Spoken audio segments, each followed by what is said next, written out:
Here we go, here we go, here we go. Hello, hello, hello, and a massive hello to everybody. How's everybody doing? Hope everybody's having a great weekend wherever you may be, whatever you may be doing. This is 50 Pips, rocking and rolling, 23rd of July, 2017. Again, let's do this. So, what's happening? We've got an interesting week shaping up. I mean, nothing crazy on the data front, but I mean, we do have all those we're starting the week with a fairly steady stream of all those PMIs out.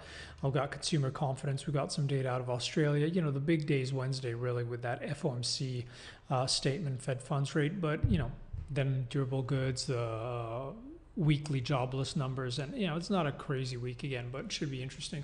Most people will be focused on equities. We're going into traditionally a little bit of a, weaker period for the equities, especially on the IWM, especially on Russell, especially on small caps.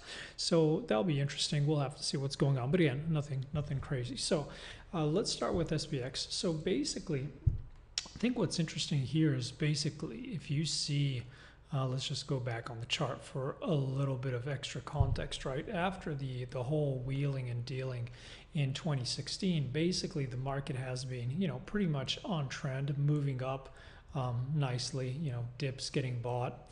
But again, nothing too crazy. We haven't tested that 200 on the daily since, since November last year on the election night, right? So again, fairly strong move, fairly bullish, very little reason to get extremely bearish.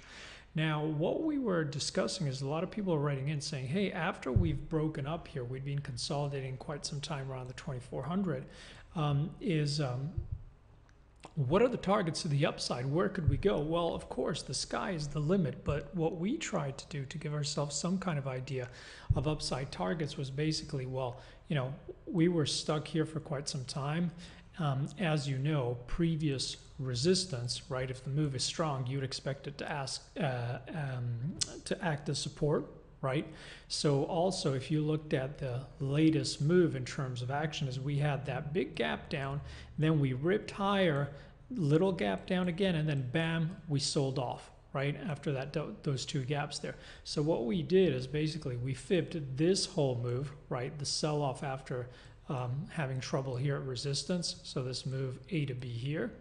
And then you saw that basically you can see that the 50 back comes in line with the previous resistance that should act as support. So fairly nice confluence and those moving averages with the 50 and the 100. So we felt this is fairly interesting in terms of giving us some kind of upside targets or where the market could stall, where you could see some profit taking.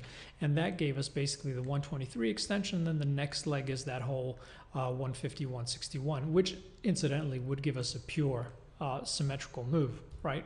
So here you're seeing profit taking coming in exactly where we'd expect it to come in, at least for starters.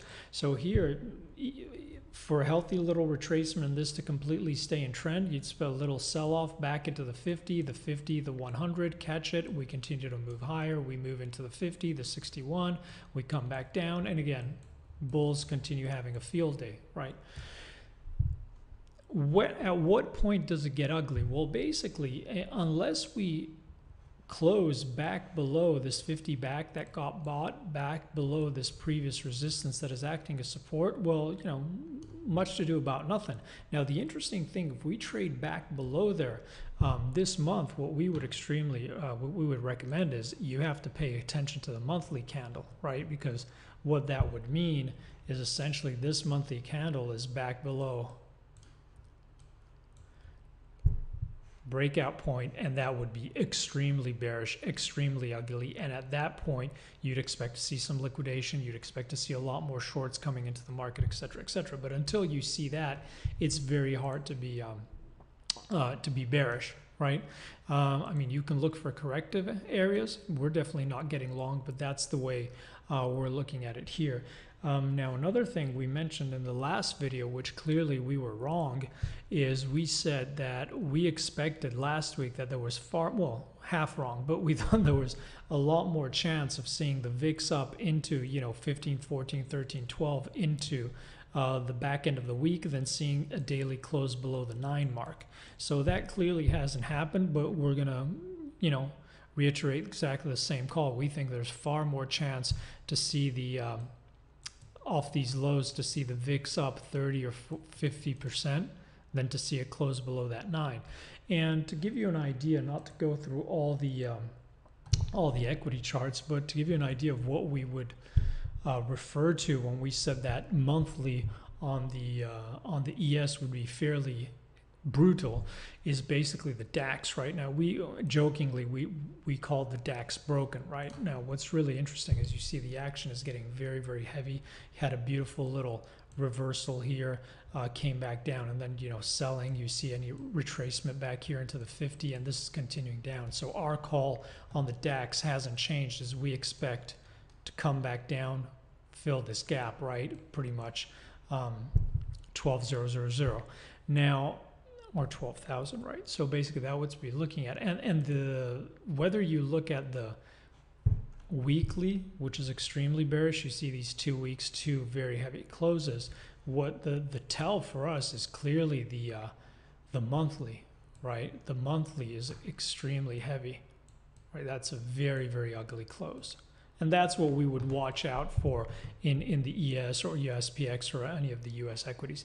Basically what happened here is you see this high, which was pretty much put in April 2015.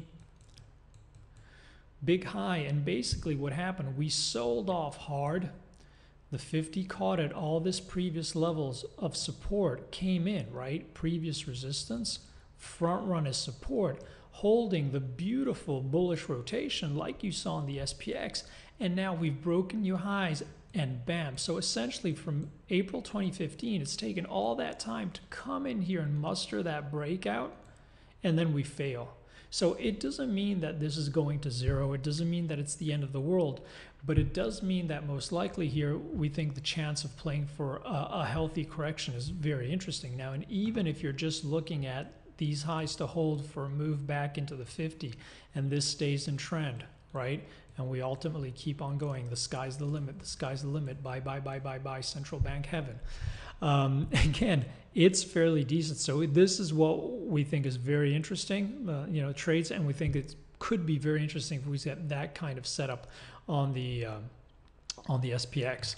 And now again, that doesn't still change our view, that very contrarian view, and a lot of people thinking we're a little bit cuckoo on this, but we still maintain that sooner or later we have unresolved business down here at the November lows, at the election day lows. We'll have to see, but we still fear there's unresolved business there. Not tomorrow, not the day after tomorrow, but just to point it out again.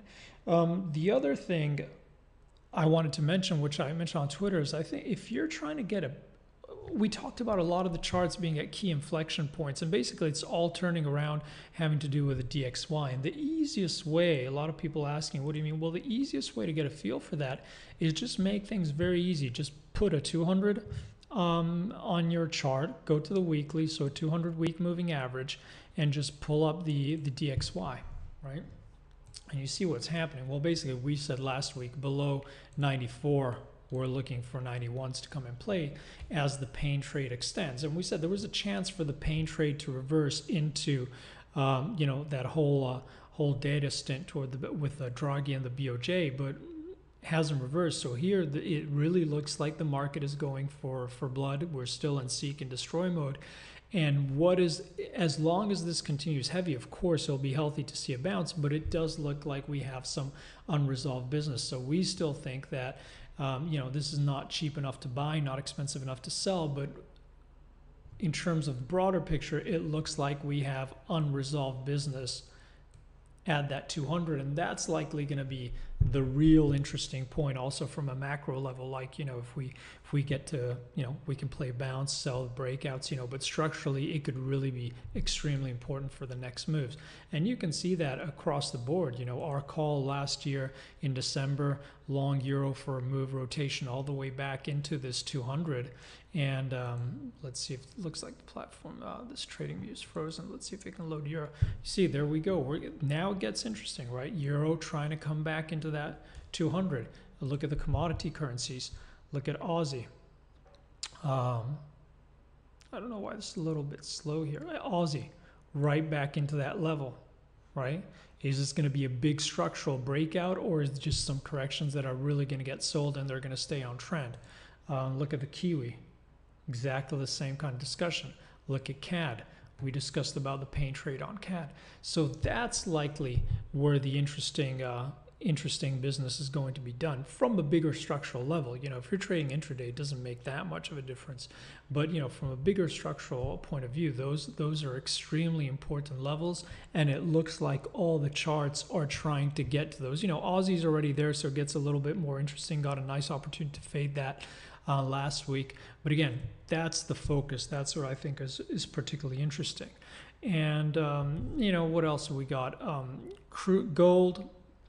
Nice little pop higher. Very aggressive little move through the descending trend line. We thought it was going to have a little bit of trouble here and it was going to stall, and it's just gone knife through butter. But again, you can run, but you can't hide, right? So it's gold yen. It's exactly the same trade. As long as yen's going to continue to puke, gold's going to continue to go higher. So the big question here, interesting thing is this a lower odds or a sloppy hold of this 50 back move on gold, and are we heading all the way back up into the 1350? Now, by the way, that is all caught. We still remember we talked about this unresolved business on every single chart on the November election day high lows. So we've made it back on a lot of charts, but we haven't made it back on the equities, and we haven't made it back on gold. So we're not making this call based on the fibs. It's just a bigger structural view. We've discussed it in detail. I'm not going to go through it all again, but basically, is this a sloppy hold, and are we going back in there, or is this essentially just a lot of sideways chop here as we see what comes out of Washington geopolitical risk? Keep in mind, even if we make here on a triple test, even if we pull back, this is going to increase our view that we're ultimately going to break higher and go back into the 1350s. But short term this week, look at where this trades. As long as it holds above, this is going to try and continue the pain trade. Any move back, this is going to be a bull bear line for the week.